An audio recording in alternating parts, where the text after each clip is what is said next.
Princípios Básicos do Comunismo. É um livro escrito por Engels em novembro de 1847. É certamente o mais didático de todos os textos escritos por ele e por Marx. Neste livro, Engels se pergunta, e ele mesmo responde, sobre questões centrais, sobre o que é comunismo, o que é luta de classe, o que é a classe operária, enfim. A primeira pergunta é justamente essa: o que é o comunismo? E Engels responde: o comunismo é a doutrina das condições de libertação do proletariado. A segunda pergunta, feita pelo próprio Engels, tem a ver com a primeira: o que é proletariado? E ele responde: o proletariado é aquela classe da sociedade que tira o seu sustento única e somente da venda do seu trabalho e não do lucro de qualquer capital. Aquela classe cujo bem e cujo sofrimento, cuja vida e cuja morte, cuja total existência depende da procura do trabalho e, portanto, da alternância dos bons e dos maus tempos para o negócio.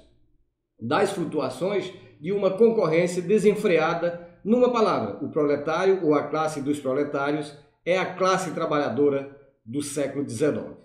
A terceira pergunta: portanto, nem sempre houve proletários? Responde o próprio Engels: não, classe pobres e trabalhadoras sempre houve, e as classes trabalhadoras eram, na maioria dos casos, pobres, mas nem sempre houve estes pobres, estes operários vivendo nas condições que acabamos de assimilar. Portanto, nem sempre houve proletário, do mesmo modo que a concorrência nem sempre foi livre e desenfreada, tal qual é nesses tempos. A quarta pergunta: como é que apareceu o proletariado? E Engels responde: o proletariado apareceu com a Revolução Industrial, que se processou da Inglaterra na segunda metade do século XIX e que, desde então, se repetiu em todos os países que ele chama civilizados do mundo. Esta Revolução Industrial foi ocasionada pela invenção da máquina a vapor, das várias máquinas de fiar, do tear mecânico e de toda uma série de outros aparelhos mecânicos. Estas máquinas, que eram muito caras e, portanto, só podiam ser adquiridas pelos grandes capitalistas, transformaram todo o modo de produção anterior e suplantaram os antigos operários na medida em que as máquinas forneciam mercadorias mais baratas e melhores do que as que os operários podiam produzir com as suas rodas de fiar e teares imperfeitos. Estas máquinas colocaram, assim, a indústria totalmente na mão dos grandes capitalistas e tornaram a escassa propriedade dos operários, as ferramentas, os teares, etc., completamente sem valor, de tal modo que, em breve, os capitalistas tomarão tudo nas mãos e os operários ficarão sem nada. Assim se instalou na confecção de tecido o sistema fabril, uma vez dado o impulso para a introdução da máquina e do sistema fabril. Este sistema foi também muito rapidamente aplicado a todos os restantes e ramos da indústria, nomeadamente a estampagem de tecido e a impressão de livros. A olaria, a indústria metalúrgica, o trabalho foi cada vez mais dividido entre cada um dos operários. De tal modo, diz Engels, que o operário que anteriormente fizera toda uma peça de trabalho, agora passou a fazer apenas uma parte dessa peça. Esta divisão do trabalho tornou possível que os produtores fossem fornecidos, tornou-se possível que os produtos fossem fornecidos mais depressa e, portanto, mais barato. Ela reduziu a atividade de cada operário a um gesto mecânico, muito simples, repetido mecanicamente a cada instante, o qual podia ser feito ou por uma máquina, não apenas tão bem, mas ainda muito melhor. E deste modo, todos estes ramos da indústria caíram, um após outro, sob o domínio da força do vapor, da maquinária e do sistema fabril, da mesma maneira que a fiação e a tecelagem. Mas por este fato, elas caíram, ao mesmo tempo, completamente nas mãos dos grandes capitalistas e os operários foram assim retirados também o último resto de independência. Pouco a pouco, para além da própria manufatura, também o artesanato caiu, vez mais sob o domínio do sistema fabril, uma vez que, aqui também, os grandes capitalistas suplantaram os pequenos mestres por meio da montagem de grandes oficinas, com as quais muitos custos eram poupados e o trabalho podia igualmente ser dividido. Chegamos assim aqui, nos países desenvolvidos, quase todos os ramos de trabalho são explorados segundo o modelo fabril. E em quase todos os ramos de trabalho, o artesanato e a manufatura foram suplantadas pela grande indústria. Por isso, a antiga classe média, em especial os pequenos mestres artesãos, ficam cada vez mais arruinadas. A anterior situação dos operários fica completamente transformada e constitui-se duas novas classes, que pouco a pouco absorvem todas as restantes. A saber, primeiro, a classe dos grandes capitalistas que em todos os países industrializados estão quase exclusivamente na posse de todos os meios de existência e das matérias-primas e dos instrumentos, as máquinas, as fábricas, etc., que são necessários para a produção dos meios de existência. Esta é a classe dos burgueses, ou a burguesia. Segundo, a classe dos que nada possuem, os quais, em virtude disso, estão obrigados a vender seu trabalho aos burgueses, a fim, evidentemente, de obter em troca os meios de existência necessários ao seu sustento. Esta classe chama-se a classe dos proletários, ou o proletariado. Quinta pergunta. Em que condições tem lugar esta venda do trabalho dos proletários aos burgueses? E Engels responde: o trabalho é uma mercadoria como qualquer outra, e daí que o seu preço seja determinado precisamente pelas mesmas leis que o de qualquer outra mercadoria. O preço de uma mercadoria sob o domínio da grande indústria ou da livre concorrência, o que, como veremos, vem a dar o mesmo, é, porém, em média, sempre igual aos custos de produção dessa mercadoria, o preço do trabalho. É, portanto, também igual aos custos de produção do trabalho. Os custos de produção do trabalho constituem, porém, precisamente, em tantos meios de existência quanto os que são necessários para manter os operários em condições de continuar a trabalhar e para não deixar extinguir-se a classe operária. O operário não obterá, portanto, pelo seu trabalho, mais do que aquilo que é necessário para esse fim. O preço do trabalho ou o salário será, portanto, o mais baixo possível, o mínimo que é necessário para o sustento, pelo fato de que, porém, os tempos, ora são piores, ora são melhores para o negócio. O operário, ora receberá mais, ora receberá menos, tal como o fabricante receberá ora mais, ora menos pela sua mercadoria. Do mesmo modo, porém, que o fabricante, na medida dos tempos bons e dos tempos maus, para o negócio, não obtém pela sua mercadoria nem mais nem menos do que os custos de produção. Também o operário, em média, não receberá nem mais nem menos do que aquele mesmo mínimo. Esta lei econômica do salário realiza-se-á tanto mais rigorosamente quanto mais a grande indústria se for apoderando de todos os ramos do trabalho. A sexta pergunta: que classe de trabalhadores houve antes da Revolução Industrial? E Engels responde: consoante as diversas etapas de desenvolvimento da sociedade, assim as classes trabalhadoras viveram em condições diversas e tiveram posições diversas relativamente às classes proprietárias e dominantes. Na antiguidade, os trabalhadores eram escravos dos proprietários, como ainda o são em muitos países atrasados, inclusive na parte sul dos Estados Unidos. Na Idade Média, eram servos dos nobres proprietários de terra, como ainda o são na Hungria, na Polônia e na Rússia. Na Idade Média e até a Revolução Industrial, houve ainda, além disso, nas cidades, oficinas de artesãos que trabalhavam ao serviço de mestres pequenos burgueses. E, pouco a pouco, com o desenvolvimento da manufatura, apareceram os operários das manufaturas que eram já empregados por grandes capitalistas. A sétima pergunta: como se diferencia o proletário do escravo? E Engels responde: ora, o escravo está vendido de uma vez para sempre. O proprietário tem de se vender a si próprio diariamente, hora a hora. O indivíduo escravo, propriedade de um senhor, tem uma existência assegurada, por muito miserável que seja, em virtude do interesse do senhor. O indivíduo proletário, propriedade, por assim dizer, de toda a classe burguesa, a quem o trabalho só é comprado quando alguém dele precisa, não tem a existência assegurada. Esta existência está apenas assegurada a toda a classe dos proletários. O escravo está fora da concorrência, o proletário está dentro dela e sente todas as flutuações. O escravo vale como uma coisa, não como membro da sociedade civil. O proletário é reconhecido como pessoa, como membro da sociedade civil. O escravo pode, portanto, levar uma existência melhor do que a do proletário, mas o proletário pertence a uma etapa superior do desenvolvimento da sociedade e está ele próprio numa etapa superior à do escravo. O escravo liberta-se ao abolir, de entre todas as relações de propriedade privada, apenas a relação de escravatura, e ao tornar-se assim ele próprio proletário, o proletário só pode libertar-se ao abolir a propriedade privada em geral.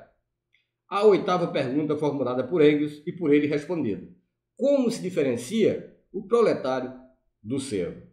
Diz Engels, o servo tem a posse e usufruto de um instrumento de produção, de uma porção de terra, contra a entrega de uma parte do produto ou contra a prestação de trabalho. O proletário trabalha com instrumentos de produção de outrem, por conta desse outrem, contra o recebimento de uma parte do produto. O servo entrega, o proletário recebe. O servo tem uma existência assegurada, o proletário não a tem. O servo está fora da concorrência, o proletário está dentro dela. O servo liberta-se fugindo para a cidade, tornando-se aí artesão, ou dando ao seu amo dinheiro, em vez de trabalho e produtos, e tornando-se render o livre. Ou expulsando o senhor feudal e tornando-se ele próprio proprietário. Em suma, entrando de uma ou de outra maneira na classe proletária e na concorrência. O proletário liberta-se, abolindo a concorrência, a propriedade privada e todas as diferenças de classe. A nona pergunta formulada por Engels é: como se diferencia o proletário do operário manufatureiro? E Engels responde: o operário manufatureiro dos séculos XVI e o século XVIII ainda tinha quase sempre na sua posse um instrumento de produção, o seu tear, a roda de fiar para a família, enfim, um pequeno terreno que cultivava nas horas vagas. O proletário não tem nada disso. O operário manufatureiro vive quase sempre no campo e em relações mais ou menos patriarcais com o amo ou o patrão. O proletário vive, na maioria dos casos, em grandes cidades e está numa pura relação de dinheiro com o seu patrão. O operário manufatureiro é arrancado das suas relações patriarcais pela grande indústria, perde a propriedade que ainda possuía e só então se torna ele próprio proletário. A 10ª pergunta que Engels formula para si mesmo: quais foram as consequências imediatas da Revolução Industrial e da divisão da sociedade entre burgueses e proletários? E Engels responde: em primeiro lugar, em todos os países do mundo, o velho sistema da manufatura ou da indústria, assente no trabalho manual, foi completamente destruído pelo fato de os preços dos artigos industriais se tornarem cada vez mais baratos em consequência do trabalho das máquinas.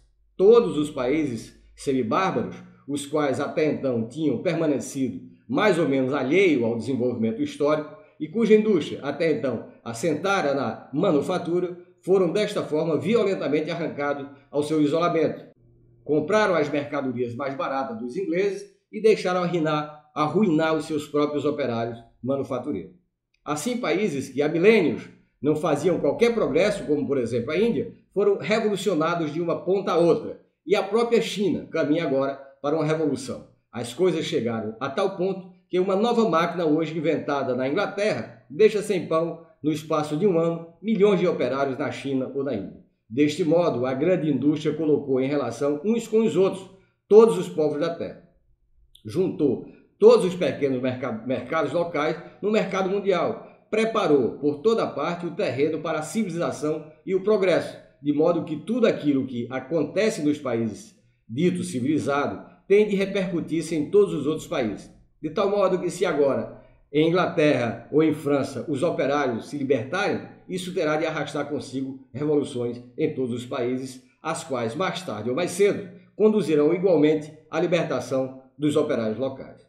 Em segundo lugar, em toda parte em que a grande indústria substituiu a manufatura, a burguesia desenvolveu no mais alto grau a sua riqueza e o seu poder, e tornou-se a primeira classe do país.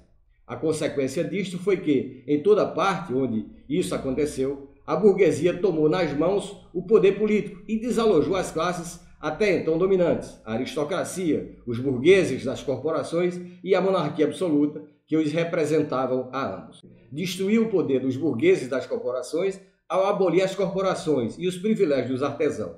A ambos substituiu pela livre concorrência, isto é, o estado da sociedade em que cada um tem o direito de explorar qualquer ramo da indústria e em que nada o pode impedir da exploração do mesmo, a não ser a falta do capital para tanto necessário. A introdução da livre concorrência e, portanto, a declaração pública de que, daí em diante, os membros da sociedade são apenas desiguais, na medida em que os seus capitais são desiguais, e que o capital se tornou o poder decisivo e de que, com isso, os capitalistas, os burgueses, se tornaram a primeira classe da sociedade. A livre concorrência é, porém, necessária para o começo da grande indústria, porque é o único estado da sociedade em que a grande indústria pode crescer. A burguesia, depois de ter aniquilado por esta forma o poder social da nobreza e dos burgueses das corporações de ofício do período medieval, aniquilou-lhes também o poder político. Assim como na sociedade se elevou, a primeira classe proclamou-se também como a primeira classe politicamente. E o fez com a introdução do sistema representativo, que assenta na igualdade burguesa perante a lei, no reconhecimento legal da livre concorrência e que, nos países europeus, foi instaurado sob a forma da monarquia constitucional. Nestas monarquias constitucionais, são apenas eleitores aqueles que possuem um certo capital, ou seja, apenas os burgueses elegem os deputados. E estes deputados burgueses, por meio do direito de recusar impostos, elegem um governo burguês.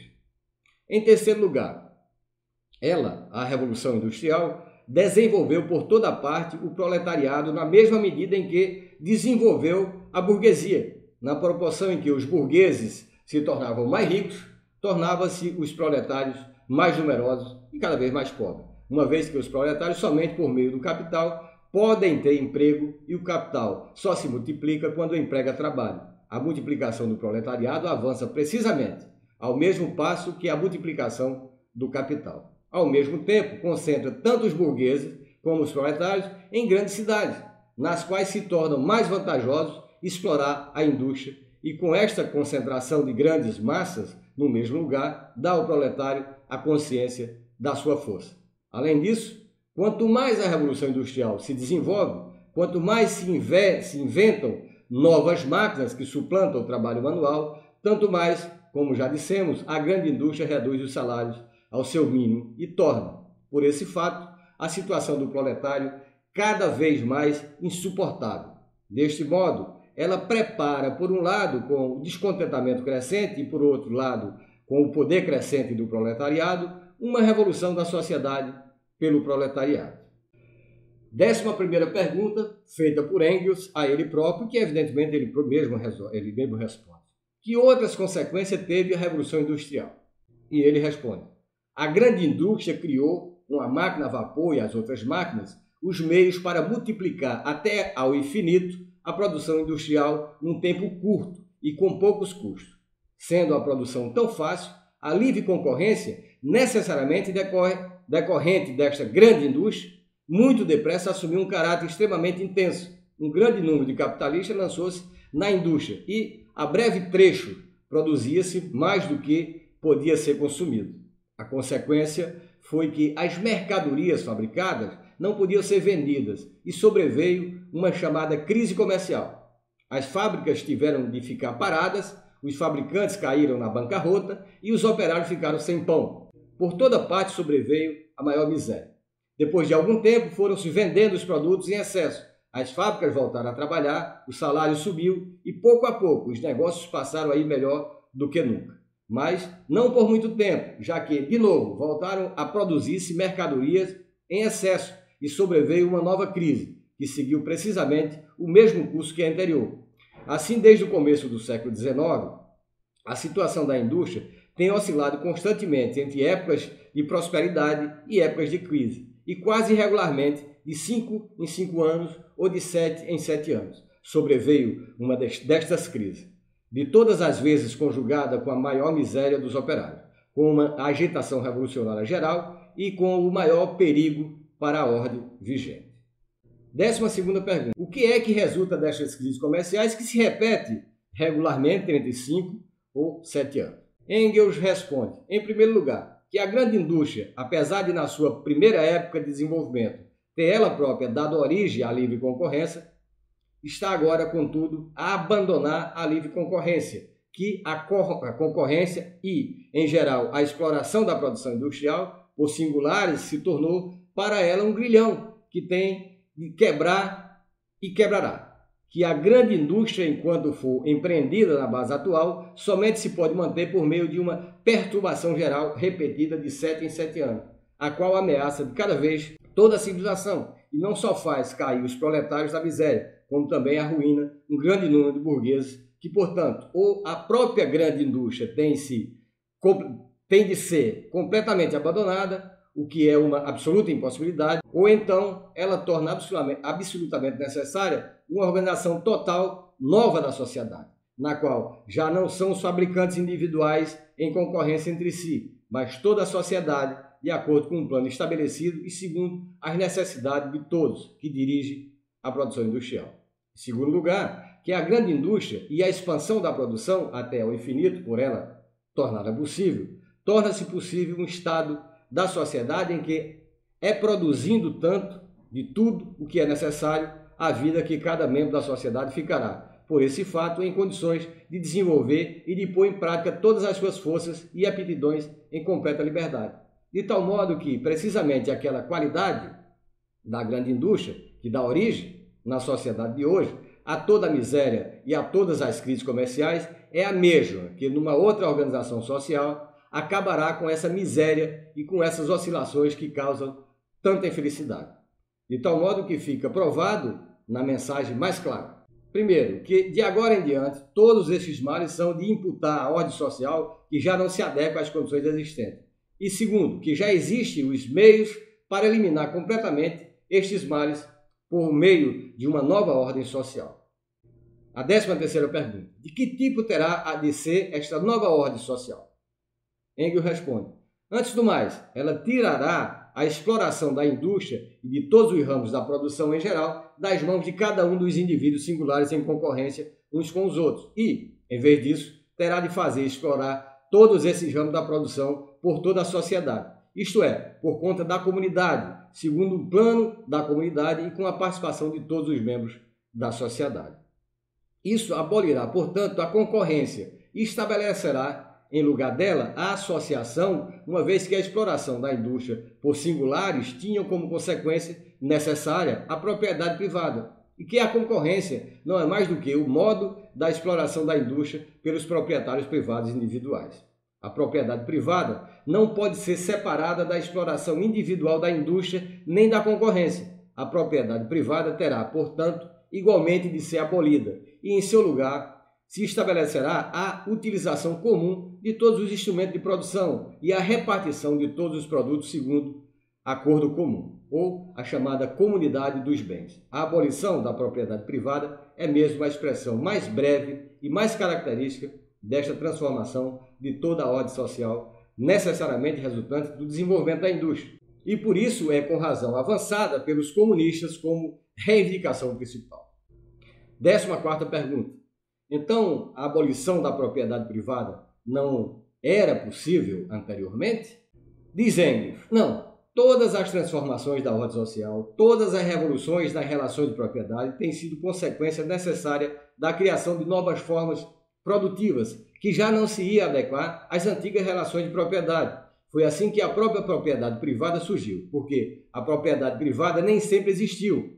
Quando, nos fins da Idade Média, foi criado na manufatura um novo tipo de produção que não se deixava subordinar à propriedade feudal e corporativa da altura, é que nesta manufatura, que já não cabia dentro das antigas relações de propriedade, deu, então, origem a uma forma diferente de propriedade para a manufatura e para a primeira etapa do desenvolvimento da grande indústria. Não era possível, porém, qualquer outra forma de propriedade a não ser a propriedade privada. Enquanto não puder ser produzido tanto que seja não só suficiente para todos, mas que também fique um excedente de produtos para o aumento do capital social e para a formação de mais forças produtivas, terá sempre de haver uma classe dominante, dispondo das forças produtivas da sociedade, e uma classe pobre e oprimida. A maneira como estas classes serão constituídas dependerá da etapa de desenvolvimento da produção. A Idade Média, dependente do cultivo da terra, dá-nos o barão e o servo. As cidades da Baixa Idade Média mostram-nos o mestre da corporação, o oficial e o jornaleiro. O século XVII tem o proprietário da manufatura e o operário manufatureiro. O século XIX, o grande fabricante e o proprietário. É claro que até aqui as forças produtivas não estavam ainda tão desenvolvidas ao ponto de se poder produzir o suficiente para todos e da propriedade privada se ter tornado para essas forças produtivas um grilhão e um entrave. Hoje, porém, quando pelo desenvolvimento da grande indústria se criaram, em primeiro lugar, capitais e forças produtivas numa quantidade nunca antes conhecida, e existem meios para, num curto lapso de tempo, multiplicar essas forças produtivas até o infinito. Quando, em segundo lugar, essas forças produtivas estão concentradas nas mãos de poucos burgueses, enquanto a grande massa do povo se converte cada vez mais em proletários, enquanto a sua situação se torna mais miserável e insuportável na mesma proporção em que se multiplicam as riquezas dos burgueses. Quando, em terceiro lugar, estas forças produtivas poderosas e que se multiplicam facilmente ultrapassarem de tal maneira a propriedade privada e os burgueses, que provocam a cada momento as mais violentas perturbações na ordem social, agora a abolição da propriedade privada não só tornou-se apenas possível, tornou-se inteiramente necessária. A 15ª pergunta: será possível a abolição da propriedade privada por via pacífica? E Engels responde: seria de desejar que isso pudesse acontecer, e os comunistas seriam certamente os últimos que contra tal se insurgiriam. Os comunistas sabem muitíssimo bem que todas as conspirações são não apenas inúteis, como mesmo prejudiciais. Eles sabem muitíssimo bem que as revoluções não são feitas propositadas nem arbitrariamente, mas que em qualquer tempo e em qualquer lugar elas foram a consequência necessária de circunstâncias inteiramente independentes da vontade e da lideração deste ou daquele partido e de classes inteiras. Mas eles também veem que o desenvolvimento do proletariado em quase todos os países civilizados é violentamente reprimido e que, deste modo, os adversários dos comunistas estão a contribuir com toda a força para uma revolução, acabando assim o proletariado oprimido por ser empurrado para uma revolução. Nós, os comunistas, defendemos nos atos, também como agora com as palavras, a causa dos proletários. 16ª pergunta: será possível abolir a propriedade privada de um só golpe? Responde Engels: não. Do mesmo modo que não se pode fazer aumentar de um só golpe as forças produtivas já existentes, tanto quanto é necessário para a edificação da comunidade, por isso a revolução do proletariado, que com toda a naturalidade se vai aproximando só a pouco e pouco, poderá, portanto, transformar a sociedade atual e somente poderá abolir a propriedade privada quando estiver criada a massa de meios de produção necessária para isso. 17ª pergunta: que curso de desenvolvimento tomará essa revolução? Responde Engels: ela estabelecerá, antes do mais, uma Constituição democrática do Estado e, com ela, direto ou indiretamente, o domínio político do proletariado. Diretamente, em Inglaterra, os proletários constituem já a maioria do povo. Indiretamente, na França e na Alemanha, onde a maioria do povo não consiste apenas em proletários, mas também em pequenos camponeses e pequenos burgueses, os quais começam a estar envolvidos no processo de passagem ao proletariado, se tornam cada vez mais dependentes destes em todos os seus interesses políticos e, portanto, tem de se acomodar em breve às reivindicações do proletariado. Isso custará, talvez, uma segunda luta, a qual, porém, só pode terminar com a vitória do proletariado. A democracia seria totalmente inútil para o proletariado se ela não fosse utilizada imediatamente como meio para a obtenção de outras medidas que ataquem diretamente a propriedade privada e assegure a existência do proletariado.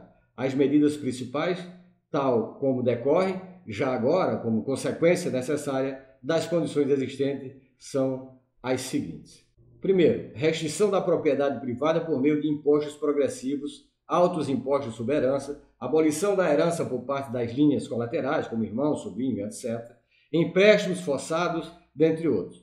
Segundo, expropriação gradual dos latifundiários, fabricantes, proprietários de estradas de ferro e armadores de navio, em parte pela concorrência da indústria estatizada e, em parte, diretamente contra a indenização em papéis do Estado.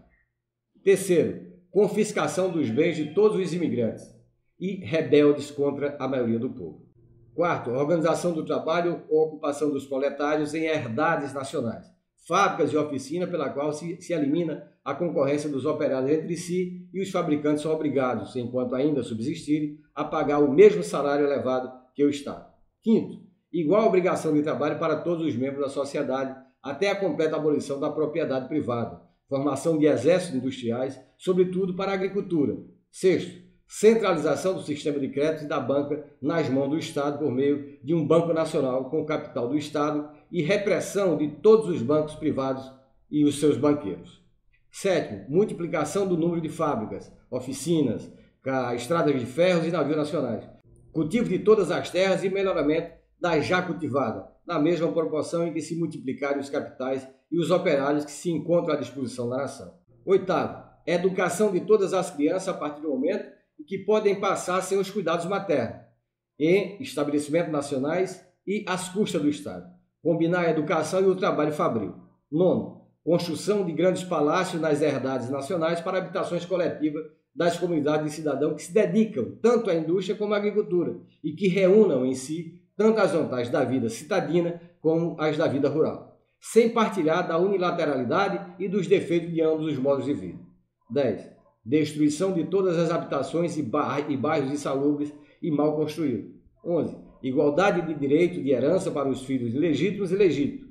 12. Concentração de todo o sistema de transporte nas mãos da nação. Naturalmente, nem todas estas medidas podem ser empreendidas de uma só vez, porém, uma arrasta sempre atrás de si a outra. Uma vez realizado o primeiro ataque radical contra a propriedade privada, o proletariado vê-se obrigado a seguir sempre para adiante, a concentrar cada vez mais nas mãos do Estado todo o capital, toda a agricultura, toda a indústria, todo o transporte, toda a troca. É para aí que todas estas medidas apontam, e elas tornar-se-ão aplicáveis e desenvolverão as suas consequências centralizadoras na precisa medida em que as forças produtivas do país sejam multiplicadas pelo trabalho do proletariado. Finalmente, quando todo o capital, toda a produção e toda a troca estiverem concentrados nas mãos da nação, a propriedade privada desaparecerá por si própria. O dinheiro tornar-se-á supérfluo e a produção aumentará tanto e os homens transformar-se-ão tanto que poderão igualmente tombar as últimas formas de intercâmbio da antiga sociedade. 18ª pergunta. Poderá esta revolução realizar-se apenas em um único país? Responde Engels. Não. A grande indústria, pelo fato de ter criado o mercado mundial, levou todos os povos da Terra, e nomeadamente os civilizados, a uma tal ligação uns com os outros que cada povo está dependente daquilo que acontece a outro. Além disso, em todos os países civilizados, ela igualou de tal maneira o desenvolvimento social que em todos esses países a burguesia e o proletariado se tornaram as duas classes decisivas da sociedade e a luta entre elas a luta principal dos nossos dias. A Revolução Comunista não será, portanto, uma revolução simplesmente nacional. Será uma revolução que se realizará simultaneamente em todos os países civilizados, isto é, pelo menos em Inglaterra, na América do Norte, nos Estados Unidos, na França e na Alemanha. Ela desenvolver-se-á em cada um destes países mais rápido ou mais lentamente, consoante um ou outro país possuir uma indústria mais avançada ou uma maior riqueza, uma massa mais significativa de forças produtivas. Na Alemanha, portanto, ela será efetuada mais lenta e dificilmente. Na Inglaterra, mais rápida e facilmente. Ela terá igualmente uma repercussão significativa nos restantes países do mundo, transformará totalmente e acelerará muito o seu atual modo de desenvolvimento. Ela é uma revolução universal e terá, portanto, também um âmbito universal. 19ª pergunta. Quais são as consequências da abolição final da propriedade privada? Responde Engels. Pelo fato de a sociedade retirar das mãos dos capitalistas privados o usufruto de todas as formas produtivas e meios de comunicação, assim como a troca e a repartição dos produtos, e os administrar segundo um plano resultante dos meios disponíveis e das necessidades de toda a sociedade, serão eliminadas, antes do mais, todas as consequências nefastas que agora ainda se encontram ligadas à exploração da grande indústria. As crises desaparecerão, a produção alargada, que para a ordem atual da sociedade é uma sobreprodução e uma causa tão poderosa da miséria, já não será então suficiente e terá de ser alargada ainda muito mais. Em vez de ocasionar a miséria, a sobreprodução assegurará, para além das necessidades imediatas da sociedade, a satisfação das necessidades de todos e criará novas necessidades e, ao mesmo tempo, os meios para as satisfazer. Ela será condição e motivo de novos progressos e realizará estes progressos sem que, por esse fato, como sempre até aqui, a ordem social seja perturbada.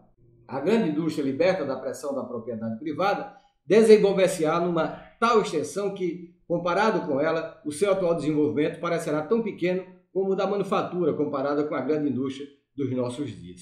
Este desenvolvimento da indústria colocará à disposição da sociedade uma massa suficiente de produtos para com eles satisfazer as necessidades de todos. Do mesmo modo, a agricultura, que também, em virtude da pressão da propriedade privada e do parcelamento, tem sido impedida de apropriar os aperfeiçoamentos e os desenvolvimentos científicos já realizados. Conhecerá um acesso totalmente novo e colocará à disposição da sociedade uma quantidade plenamente suficiente de produto.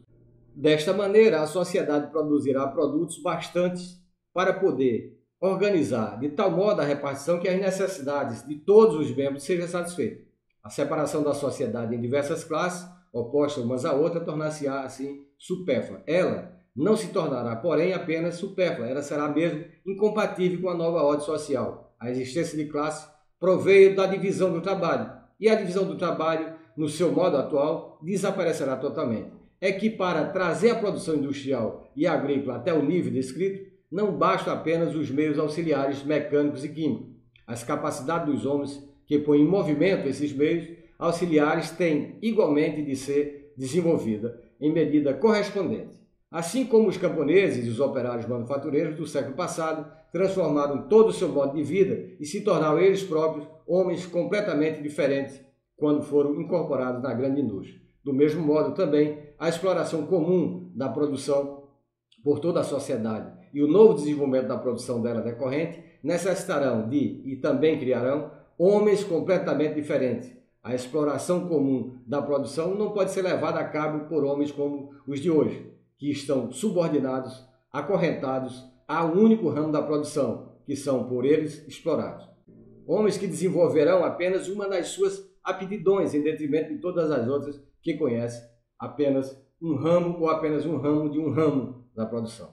Já a indústria atual precisa cada vez menos desses homens. A indústria explorada em comum e em conformidade com um plano por toda a sociedade pressupõe inteiramente homens cujas aptidões estejam integralmente desenvolvidas e que estejam em condições de abarcar todo o sistema da produção, a divisão do trabalho minada já hoje pelas máquinas, que faz de um camponês, de um sapateiro, do terceiro operário fabril, do quarto especulador de bolsa, desaparecerá, portanto, totalmente. A educação permitirá aos jovens passar rapidamente por todo o sistema de produção, colocando-os em condições de passar sucessivamente de um ramo de produção para outro, conforme proporcionarem as necessidades da sociedade ou as suas próprias inclinações.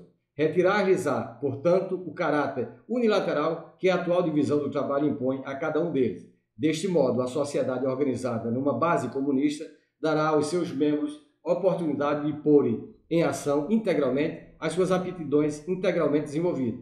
Com isso, porém, desaparecerão também necessariamente as diversas classes, de tal maneira que, por um lado, a sociedade organizada numa base comunista é incompatível com a existência de classe, e, por outro lado, a edificação dessa sociedade fornece ela própria os meios para suprimir essas diferenças de classe. Decorre daqui, por conseguinte, que a oposição entre cidade e campo desaparecerá.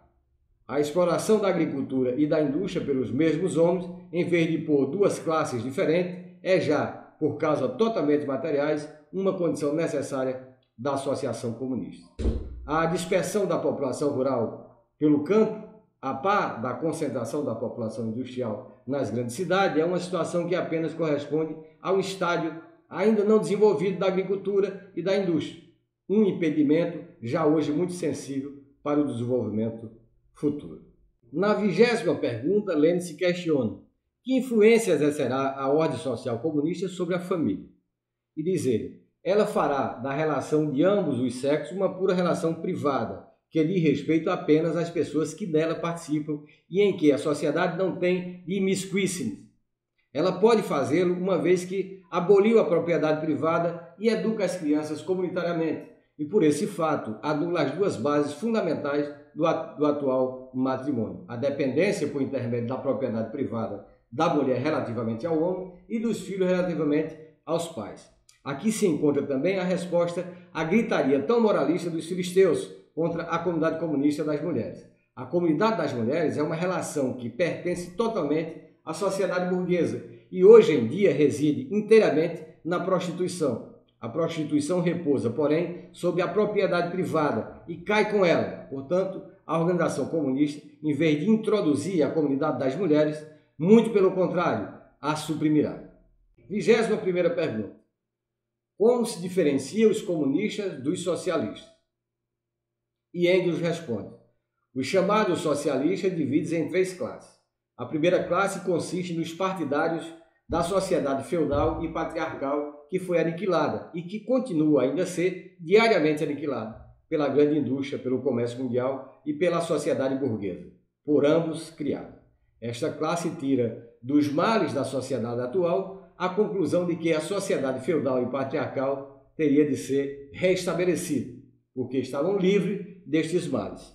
Todas as suas propostas se dirigem por caminhos direitos ou tortuosos para este objetivo.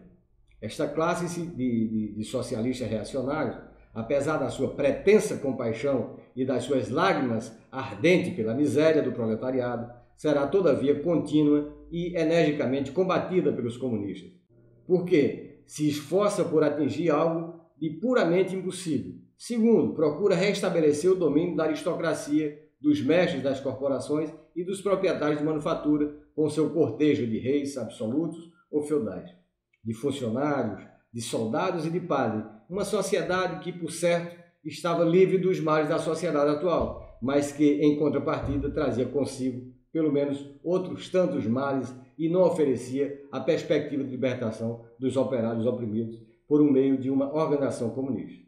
Terceiro, ela mostra os seus verdadeiros desígnios quando o proletariado se torna revolucionário e comunista, aliando-se então imediatamente com a burguesia contra os proletários. A segunda classe consiste nos partidários da sociedade atual, aos quais os males dela necessariamente decorrentes provocam a apreensão quanto à subsistência dessa sociedade. Eles procuram, por conseguinte, conservar a sociedade atual, mas eliminar os males que a ela estão ligados. Com este objetivo, propõem uns simplesmente medidas de beneficiar outros, grandioso sistema de reformas que, sob o pretexto de reorganizar a sociedade, querem conservar as bases da sociedade atual. E com elas, a sociedade atual, estes socialistas burgueses terão igualmente de ser combatidos constantemente pelos comunistas, uma vez que eles trabalham para os inimigos dos comunistas e defendem a sociedade que os comunistas querem precisamente derrubar. A terceira classe consiste, diz Engels, finalmente nos socialistas democráticos, que pela mesma via que os comunistas querem uma parte das medidas indicadas na pergunta. Porém, não como meio de transição para o comunismo, mas como medidas que são suficientes para abolir a miséria e fazer desaparecer os males da sociedade atual. Estes socialistas democráticos, ou são proletários que ainda não estão suficientemente esclarecidos acerca das condições da libertação da sua classe, ou são representantes dos pequenos burgueses, uma classe que, até a conquista da democracia e das medidas socialistas delas decorrentes, sob muitos aspectos, tem os mesmos interesses que os proletários. Por isso, os comunistas entendem-se-ão, nos momentos de ação, com esses socialistas democráticos, e em geral terão de seguir com eles. De momento, uma política o mais possível comum, desde que esses socialistas não se ponham ao serviço da burguesia dominante e não ataquem os comunistas. É claro que este modo de ação comum não exclui as discussões das divergências entre eles. A 22ª pergunta: qual a atitude dos comunistas face aos restantes dos partidos políticos do nosso tempo? E Engels responde o seguinte: esta atitude é diversa nos diversos países. Na Inglaterra, na França e na Bélgica, onde a burguesia domina, os comunistas têm, por enquanto, um interesse comum com os diversos partidos democráticos. E, na realidade, um interesse tanto maior quanto mais os democratas se aproximam do objetivo dos comunistas com as medidas socialistas, agora por toda parte por eles defendidas. Isto é, quanto mais clara e determinante, eles defendem os interesses do proletário e quanto mais se apoia no proletário. Na Inglaterra, por exemplo, os cartistas, integrados por operários, estão infinitamente mais próximos dos comunistas do que os pequenos burgueses democráticos, os chamados radicais. Nos Estados Unidos, foi introduzida a Constituição Democrática, onde os comunistas têm de apoiar o partido que quer votar essa Constituição contra a burguesia e utilizá-la no interesse do proletariado, isto é, os reformadores agrários nacionais. Na Suíça, os radicais, apesar de serem eles próprios ainda um partido muito heterogêneo, são, todavia, os únicos com os quais os comunistas se podem entender, e entre estes radicais, os mais progressistas são, por sua vez, os waldenses e os de Genebra. Na Alemanha, finalmente, só agora está iminente a luta decisiva entre a burguesia e a monarquia absoluta. Como, porém, os comunistas não podem contar com uma luta decisiva entre eles próprios e a burguesia, antes de que a burguesia domine. O interesse dos comunistas é ajudar a levar os burgueses ao poder tão depressa quanto possível, para, por sua vez, os derrubar o mais depressa possível. Os comunistas têm, portanto, de continuamente tomar partido pelos burgueses liberais, face aos governos, e apenas se precaver e partilhar as autoilusões dos burgueses ou dar crédito às suas afirmações sedutoras sobre as consequências benéficas da vitória da burguesia para o proletariado. As únicas vantagens que a vitória da burguesia trará aos comunistas constituirão, primeiro, em diversas concessões que facilitarão aos comunistas a defesa, discussão e propagação dos seus princípios, e com isso, a união do proletariado numa classe estreitamente coesa, preparada para a luta e organizada. Segundo, na certeza de que, no dia em que os governos absolutos caírem, chegará a hora da luta entre os burgueses e os proletários. Desse dia em diante, a política partidária dos comunistas será a mesma naqueles países em que agora domina já a burguesia.